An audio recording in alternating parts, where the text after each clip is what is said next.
En mars 2024, nous avons, les Français, voté en Congrès, enfin le Congrès, Assemblée nationale et Sénat, ont voté la constitutionnalisation de l'IVG. Et cette loi constitutionnelle est venue d'un projet de loi du gouvernement, et la rédaction de cet article est un compromis entre ce qui était souhaité par le Sénat et ce qui avait été voté par l'Assemblée. Alors ça fait des décennies que les associations féministes, les associations en faveur du choix et des élus de gauche proposaient que l'IVG soit constitutionnalisée. Mais très clairement, c'est l'arrêt Dobbs aux États-Unis qui a lancé le mouvement, et Madame la Première ministre, Madame Borne, s'est emparée de la chose. Et là, le texte de l'article, c'est « La loi détermine les conditions dans lesquelles s'exerce la liberté garantie à la femme d'avoir recours à une interruption volontaire de grossesse ». Et cet article se situe, c'est un alinéa de l'article 34 de la Constitution, qui est l'article de la Constitution qui dit « Il y a des lois pour régir nos actes ». C'était pas du tout comme ça que ça a été voté et proposé par l'Assemblée nationale. L'Assemblée nationale avait proposé le texte suivant: la loi garantit l'effectivité et l'égal accès au droit à l'interruption volontaire de grossesse. L'interruption volontaire de grossesse est alors un droit, et rédigé ainsi, il y a des obligations pour que chacune puisse en bénéficier. La version choisie par le gouvernement et votée par le Congrès dit simplement: il y a des lois. Effectivement, les Françaises peuvent choisir d'interrompre une grossesse, et c'est marqué dans la Constitution, et c'est vraiment extrêmement fort. On a été le premier pays, ça a soulevé un grand mouvement d'enthousiasme, mais au fond, ça ne dit qu'une chose, ça dit: il y a des lois. Alors la France se distingue par le fait que depuis 1975, l'ensemble des lois qui ont été votées sur la question de l'avortement ont toujours été plus positives en faveur de simplifier l'accès aux soins. Extension progressive des délais, amélioration de la prise en charge pour aller jusqu'à maintenant une prise en charge totale de l'IVG et des frais de l'ensemble des consultations et des actes qui sont afférents, la suppression progressive des conditions, plus d'obligation de résidence, plus d'obligation de délai de réflexion, la femme choisit elle-même le délai dont elle a besoin, plus d'obligation d'autorisation parentale pour les mineurs, et la condition de détresse est aussi disparue du Code de la santé publique en 2014 pour demander une IVG. Donc vraiment, simplification du chemin, diversification des lois, des lieux et des professionnels qui peuvent prendre en charge l'IVG, puisque maintenant c'est à l'hôpital et en dehors de l'hôpital pour les IVG médicamenteuses, mais aussi pour les IVG instrumentales en centre de santé, et puis médecins, sages-femmes. Et enfin, création des délits d'entrave. On n'a pas le droit d'empêcher quelqu'un, ou soit de faire pour soi-même, soit de pratiquer pour autrui à sa demande une interruption volontaire de grossesse. Donc vraiment un mouvement continu en faveur de simplifier et de permettre l'accès. Et puis on est en Europe, et en Europe il y a aussi globalement une situation relativement favorable. Il n'y a que la Pologne et Malte qui ont des lois extrêmement restrictives. Alors les couleurs, le vert c'est simple, remboursé, facile d'accès. Le jaune, c'est entre les deux, et plus on se rapproche du rouge, c'est autorisé, mais de moins en moins facile d'accès. Mais les lois peuvent changer. Alors, je vais aller très très vite sur ça. Vous le savez que depuis l'arrêt Dobbs, un certain nombre d'États aux États-Unis ont totalement interdit, ou quasiment totalement interdit, l'interruption volontaire de grossesse. C'est ceux en rouge foncé. En rouge clair, c'est ceux où ça va devenir complètement interdit. Et en Europe aussi, sur la dernière décennie, il y a eu plusieurs changements de loi sur la question de l'interruption volontaire de grossesse. Et je vais vous donner quelques exemples. En Espagne, en 2013, quand la droite conservatrice est venue au pouvoir, tout de suite, dès sa prise de pouvoir, proposition de loi pour réduire le droit à l'IVG.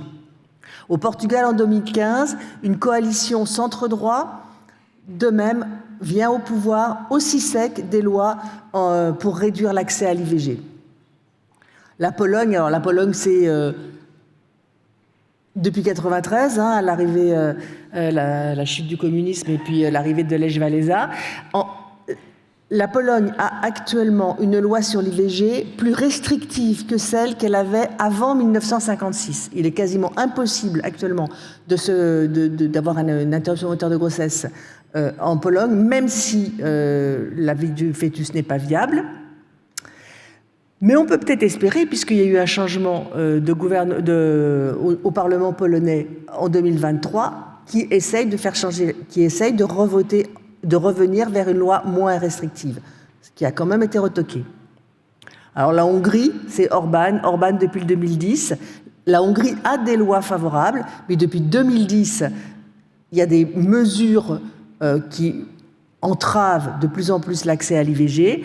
Avec cet aboutissement en 2022, les femmes doivent voir l'écho ou écouter le cœur. Et puis ça continue, parce que, comment dirais-je, ma foi, il y a des guerres. S'il y a des guerres, il y a besoin de soldats. Donc la Russie envisage de restreindre l'accès à l'IVG, de restreindre les délais, de demander l'autorisation du mari.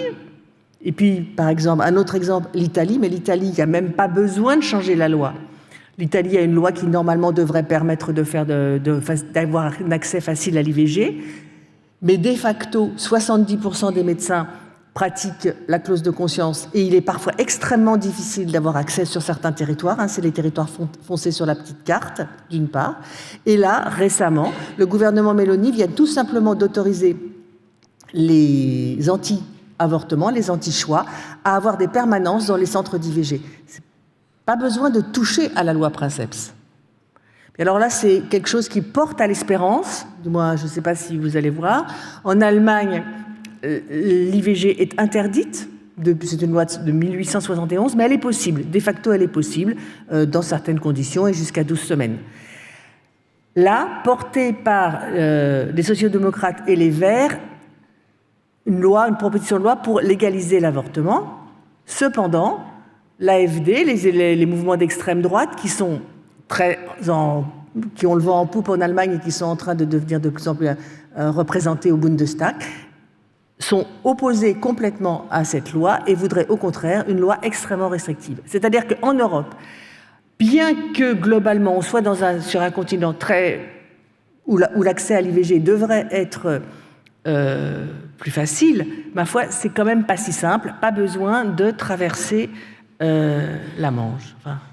Et pour conclure, avec cette écriture de la loi constitutionnelle, alors bien sûr, ça a changé quelque chose. Cette écriture de la loi constitutionnelle est vraiment porteuse, comment dirais-je, oui, d'espoir, si nous ne changeons pas notre représentation nationale. C'est-à-dire que si la France ne rejoint pas la martingale Orbán, Meloni, Trump et Javier Milei en Argentine, alors ça a un impact réel sur l'accès aux soins parce que ça fait changer de paradigme.